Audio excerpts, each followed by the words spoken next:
Hello, everybody. This is Derek, aka No One on YouTube. Thank you for clicking on my video. And it's time to get back into the ultimate Dimash. Now, before I go any further, I want to address something because somebody sent me, somebody put down a message about, oh, when the deers found out about this, it's going to be a backlash and blah, blah, blah, blah, blah.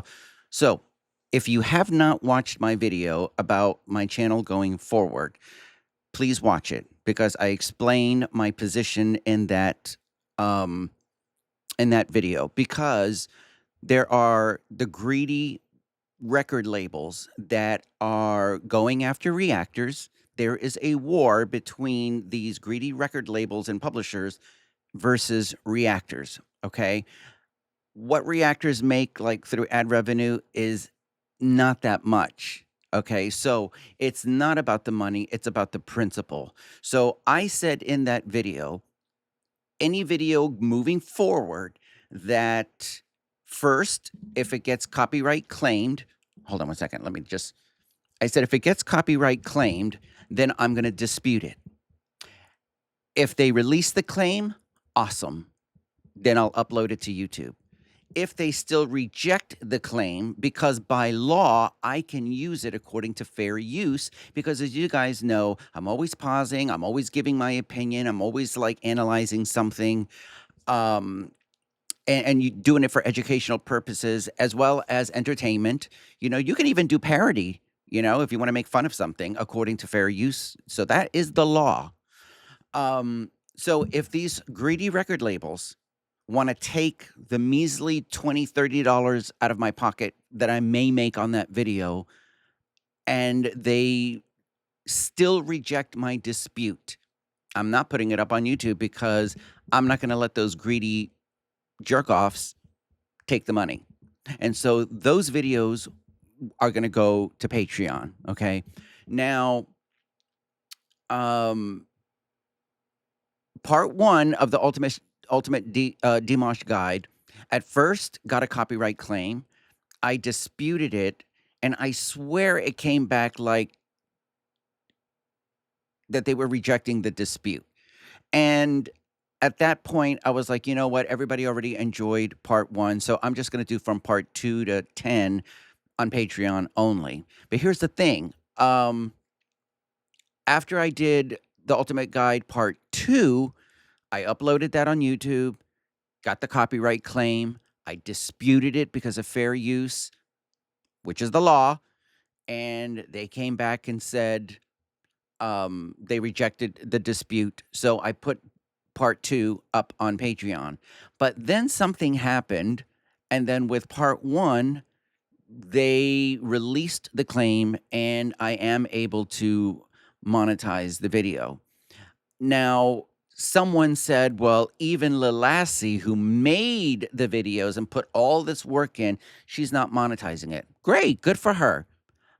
Technically, she can dispute all 10 of the videos because um, for fair use, she can dispute every single one of them. I don't know if she's tried. Um, so if she has, then hopefully some of them she's getting monetized. If she hasn't even tried, well, then that's her. That's not my problem. She's not disputing it. Okay. So she's going to allow the record labels to come in and make money off of her work. That's not right. But that's her decision. My decision is different. And people are just going to have to respect that. I'm not doing this just to do it. Again, I have health issues and I'm doing the reactions and building a community so that I can support myself just with bills. I'm not trying to become famous or rich or anything like that because that's not going to happen as a YouTuber. I mean, unless, you get a million subs. And if that was to happen, it probably wouldn't be for another 5 years. So anyways, so I just want to go ahead and lay that out. From this moment onward with these Ultimate Dimash guides, the ones that they're all probably going to get copyright claimed, but I'm going to dispute every single one of them. So the ones where the disputes are rejected and they're still going to say, nope, we're going to take that ad revenue, then those are the ones that are going to go on Patreon. So I retract what I said, that going forward, parts 2 through 10 will only be on Patreon. Only the ones that where they reject my dispute, even though I specifically email them saying this is by law, I can use, the content because of fair use. It's not like I'm just anyways. That's the deal. I'm gonna put the link to that video that I made so that again we can talk about in further conversations about these greedy record labels. But as of right now, let's move on and let's get into part 3. Okay, I put myself once again in the upper left-hand corner because there's subtitles and so that everybody can read them. All right. So let me go ahead and full screen this, get my headphones on, and part 3 is studies, teachers, influences, and producers. Let's go.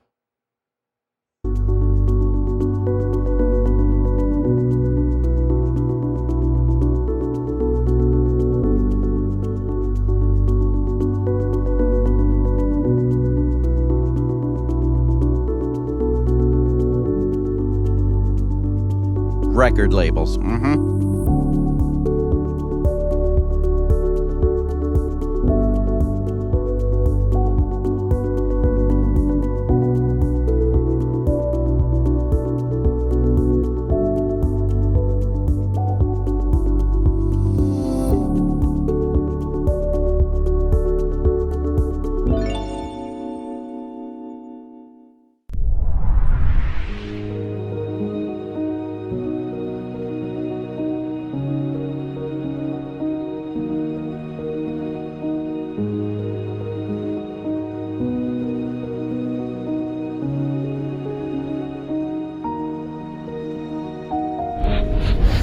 Ты можешь спеть? Вот скажите, вот такой феноменальный голос. Вы что-то делаете? Может быть, какие-то секретные упражнения, там, задерживать дыхание? Есть что-то? Да, там ничего особенного. Родился как бы и все. Вообще ничего особенного. Просто надо заниматься 20 лет музыкой. И с 5 лет надо ходить в музыкальную детскую школу. And again, I always love his humble replies. And it always seems like all these interviewers are always trying to, what's the word? Like prop him up. And yes, he's got a rare talent for sure. But if they knew his personality, they should know that he doesn't want all that.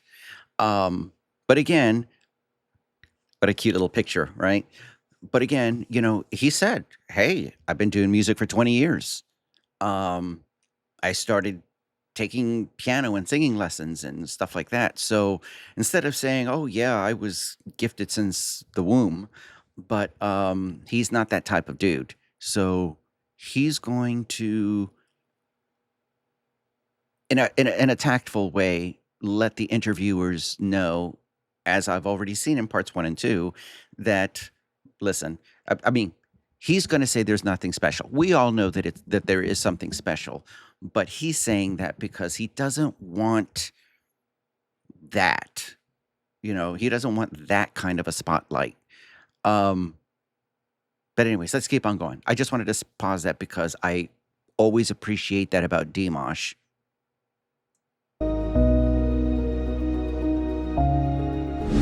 Потом надо поступить в музыкальный колледж.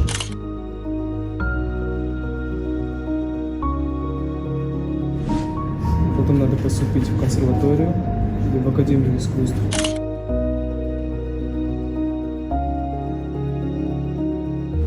Потом надо поступить в магистратуру.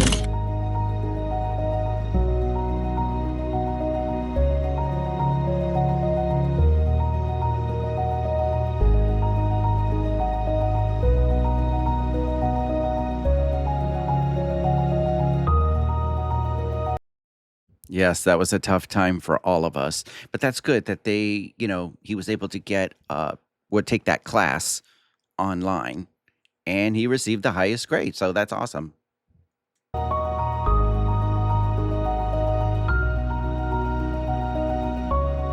Так там все легко просто. 5 жасыма дейін бала есебінде өмір сүрдім. 5 жастан бастап қазір 30 жасқа келдім. 25 жыл музыкадан дәріс алумен келе жатырмын биыл. It's interesting that he said that he only had 4 years of childhood.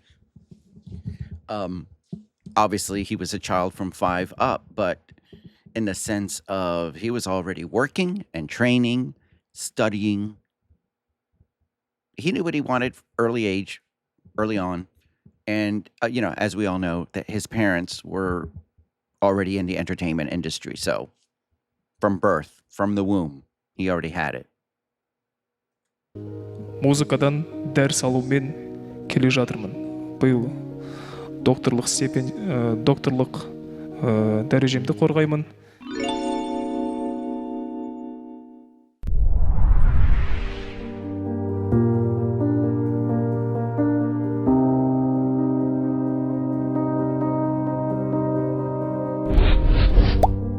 Лос-Анджелеске оқуға түсуге ұсыныс түсті. Енді режиссура мамандығы бойынша енді бір екі ойлы болып жүргем. Грант ұсынылды. Мына үлкен ағаларымызбен, бәрімен, қасымдағы бауырлармен ақылдасып отырып, келесі жылы арман қуып жүрген бір балаға сол грант бұйырсын деп, сондай шешімге келіп, осы әңгімеге тоқтап қойған болатынбыз.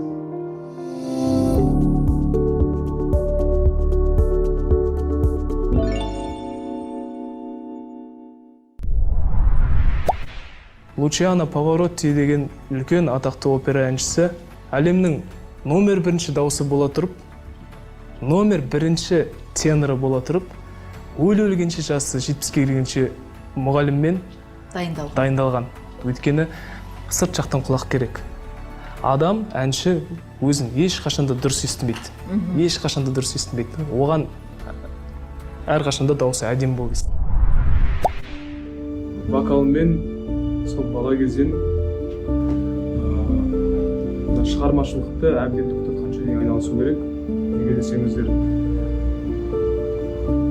вокал бір-ақ рет дауысты қойып алып, одан кейін сол мұғалімге айналыспай кететіндей мамандық емес. Өмірдің соңына дейін, әншілік мансаптың соңына дейін айналысып тұру керек мұғаліммен. Немесе адам өзі жаттығу керек. Егер де құлағы жақсы еститін болса, кемшіліктерді.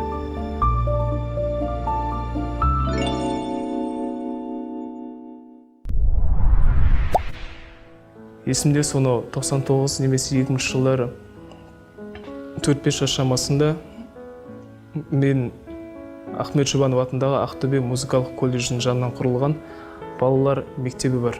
Сол мектепке сол 4-5 жас шамасында ең алғашқы рет қазіргі таңда шетелдік мұғаліммен айналысып жүрмін вокалдан, бірақ ол кісінің алдында өйтіп қобалжамайды, Марат ағаның алдында қобалжып бастадым да кәдімгідей.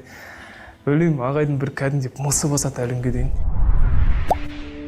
И я неимоверно благодарен своему педагогу за то, что он воспитал нас не как певца, а прежде всего он старался воспитать нас духовное качество. And I think that's what makes Dimash the man that he is.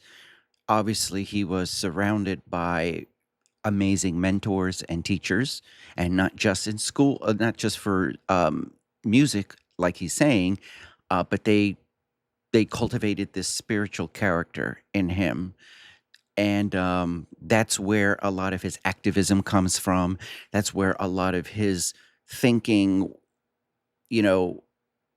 about world conditions and why he made that Story of One production, and all these different things, how he's like a musical ambassador for peace, right?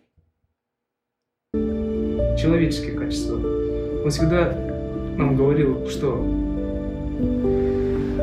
твоя миссия не стать самым хорошим певцом. Даже если ты станешь отличным вокалистом, прежде всего ты должен оставаться человеком и хорошим. Вот. Я запомнил эти слова на всю жизнь. Я помню, что мой педагог особо старался не обращать внимания на мои победы на международных конкурсах и всегда ставил на место, типа, занимайся, ты еще не добился ничего, давай.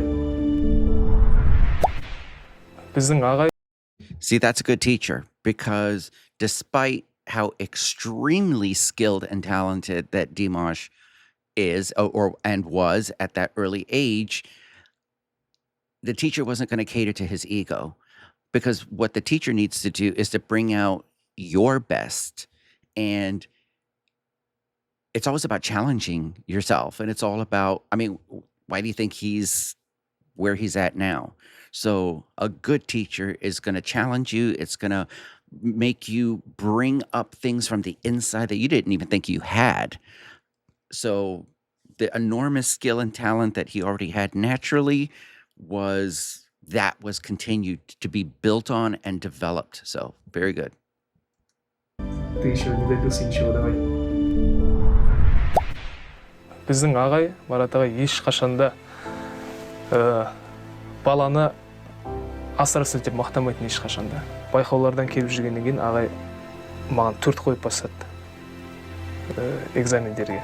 Бәріне 5, Димашқа да берген, у вас 4 дейді. Үндемеймін тағы да. Жарайды деймін, тағы бір экзамен болды, 4 қояды. Содан кейін әбден колледжде бітіргелі жатқан кезімізде менің мына құжатым бар ғой, зачетка, соны бермейтін маған ешқашанда. Содан кейін барып колледжді бітіргеннен кейін зачетканы алып қарасам, ол 4 қоймаған. 5 қоя берген, сонда мен дейтін бірнеше жыл алдаған болып тұр. Бірақ соның арқасында мына шабыттануға деген кішкене бір рефлекс сияқты бір нәрсе қалып қойды деп ойлаймын. Wow, that was again quite an interesting way that the teacher dealt with him. You know, giving him the B's, or at least so he thought. But all this time he was actually really getting the A's. But he didn't want Dimash to know that because he wanted to keep Dimash grounded. And again, it was all about cultivating that spiritual character. Себептен ағайымызға мынандай ерекше методикасымен бізді дәріптеп тәрбиелегендігі үшін шын жүректен рахмет айтамын. Maestro, just 1 second. Dear ladies and gentlemen, I want to use this opportunity to say greatest respect and a lot of thanks to my vocal coach who teach me, who met me like today's Dimash. His English was good there.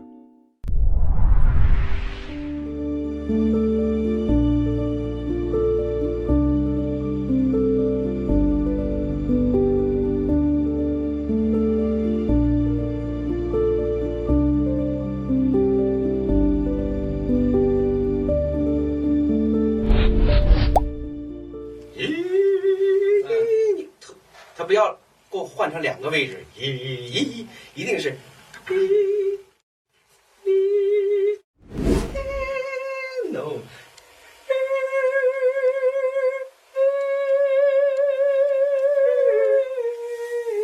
Yes. Sure. Three. Is this yes? Yes.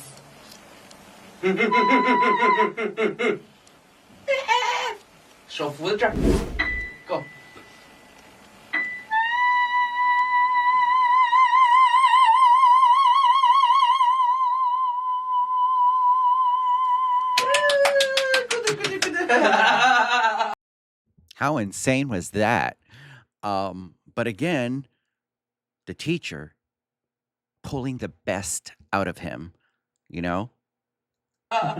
Very good. Yes， 但是这个喉结还应该再稳定一点。Go。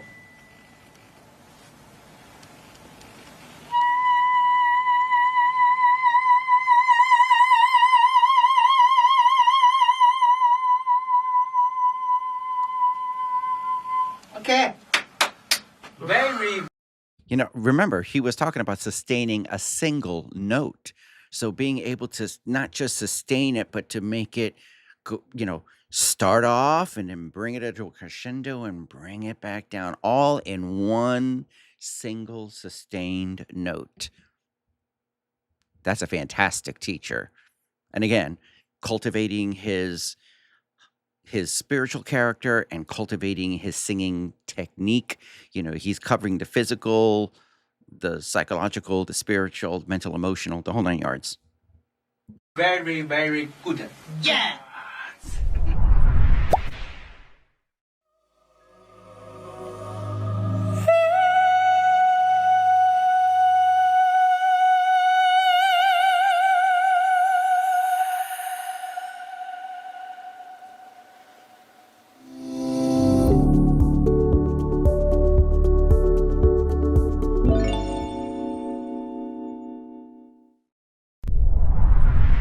В первую очередь воспитывался на казахской музыке.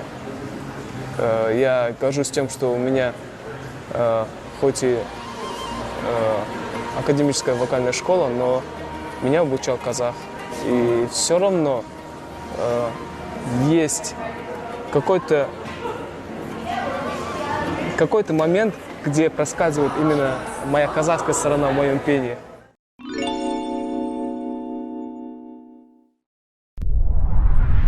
Я меломан, я люблю любую музыку. Я могу послушать рэп, я могу послушать тяжелый рок, металл, и после этого начать слушать оперу. Почему-то многие люди думают, что я люблю слушать и петь только классические произведения. Но на самом деле я люблю и рэп, я люблю и рок, я люблю и джаз, соул, фанк, оперу и попсу. Вот. Из рэперов Эминем. Вы знаете, да, его, да? И, конечно же, наших казахских композиторов. Оказалось, что Димаш, так же как и я, обожает американскую музыку и находит много общего между культурами. Понимаете, в казахской музыке есть какие-то джазовые моменты, потому что у нас ритм часто встречается 6/8. И синкопированная, может, да, синкопу. да. И казахи тоже любят петь очень свободно. Хотел сказать просто, что у нас тоже свободная форма есть, и там тоже свободная форма есть. Вот если скажут, Димаш, вот пришел на американский телевизор, говорят, Димаш, а вот какая ваша самая любимая американская песня? Что вы поете не на сцене? Конечно, это Майкл Джексон. Конечно же, это богемская рапсодия и Фредди Меркьюри, и все, что с ним связано. Конечно же, это Селин Дион. Фрэнк Синатра? Of course. Я очень обожаю творчество Дэвида Фостера.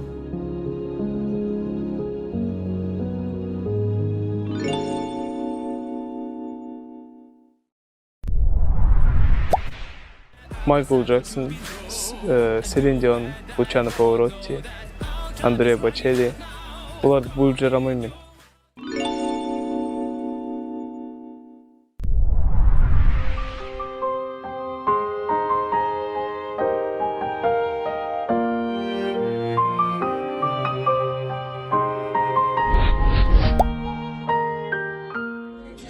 We just had this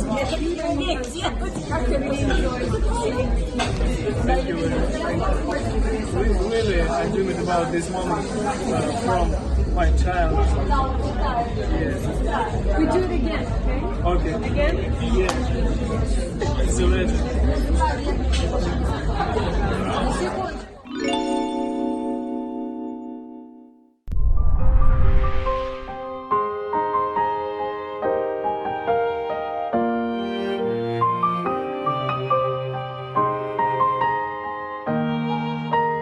I reacted to that.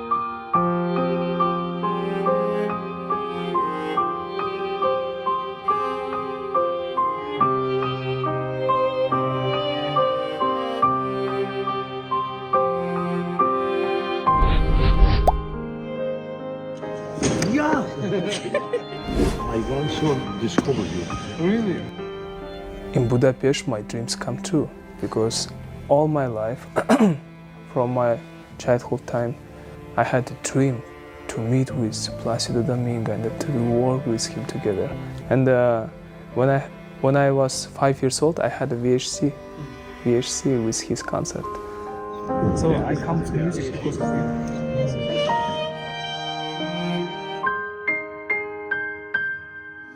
What an honor.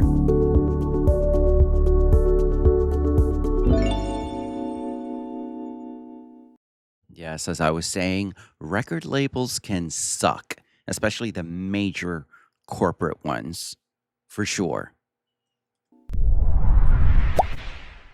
Менің продюсерім жоқ, және де менің ойымша продюсерім болмайды ешқашанда. Қазіргі таңда болмайды. Ол кісілерді қатты сыйлаймын. Қазақстандағы үздік продюсерлердің бәрін де жақсы танимын, жақсы сыйлаймын, жұмыстарын қатты бағалаймын. Бірақ дегенмен мен ешқашанда өз басым продюсермен жұмыс жасай алмас едім.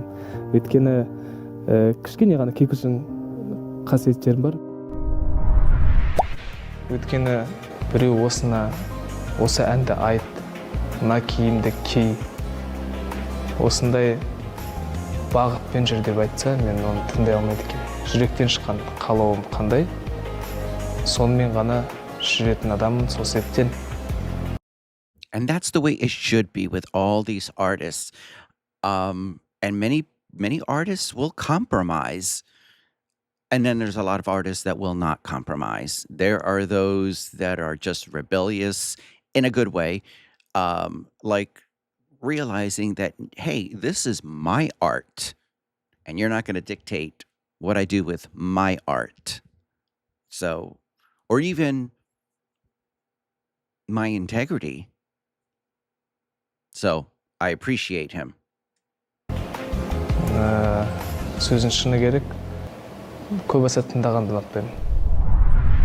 Стараюсь сотрудничать с теми людьми, которые предлагают мне хорошие условия. Как творческий человек, я должен чувствовать абсолютную свободу, чтобы я сам принимал какие-то решения, которые будут касаться моего творчества. Для того, чтобы расти, я должен попробовать творить, работать в этом направлении. Ну да, уже, наверное, ни для кого не секрет, что у меня в разных странах есть разные продюсеры, компании, с кем я сотрудничаю, но у нас нету такого, чтобы кто-то там кому-то обязан, там эксклюзивные права, вот это все. У нас просто все чисто на дружбе, на доверии.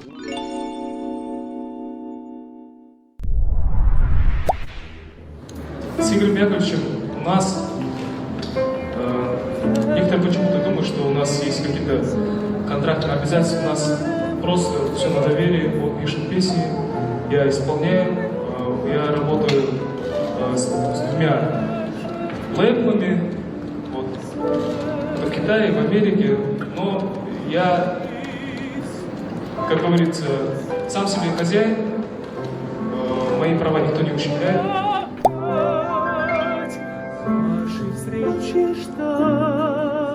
А зачем нам оркестр? Мы можем вдвоем выступить. Да, вообще.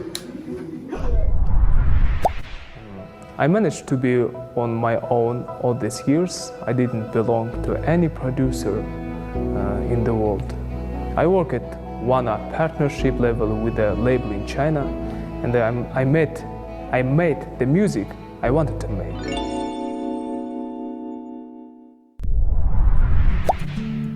Right now still working, right now still trying to do my best without any producers, without any labels, because of fans' support. I think now I can work without any labels. And all props and credit to all you Dimash dears that support him. And I genuinely and sincerely hope that he can continue to be his own boss, his own artist, his own producer until decades and decades and decades down the road when he's old and satisfied and he's accomplished everything that he's wanted to accomplish. I hope he never has to have a production, producers telling him what to do or record labels telling him what to do. But anyway, so he's talking about here about a production company of his own.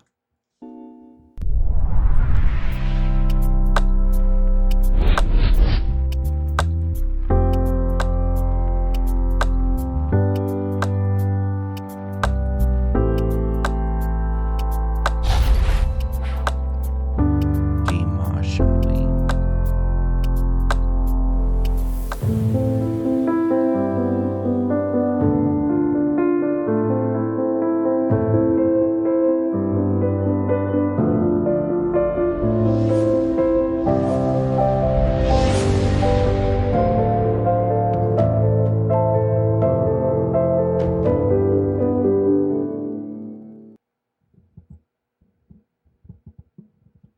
Well, once again, that was a fantastic um,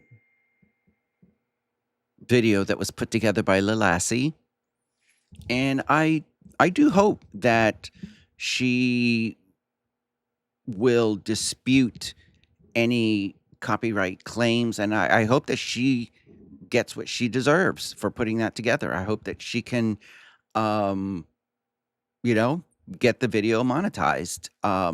She put in a lot of hard work. She deserves it.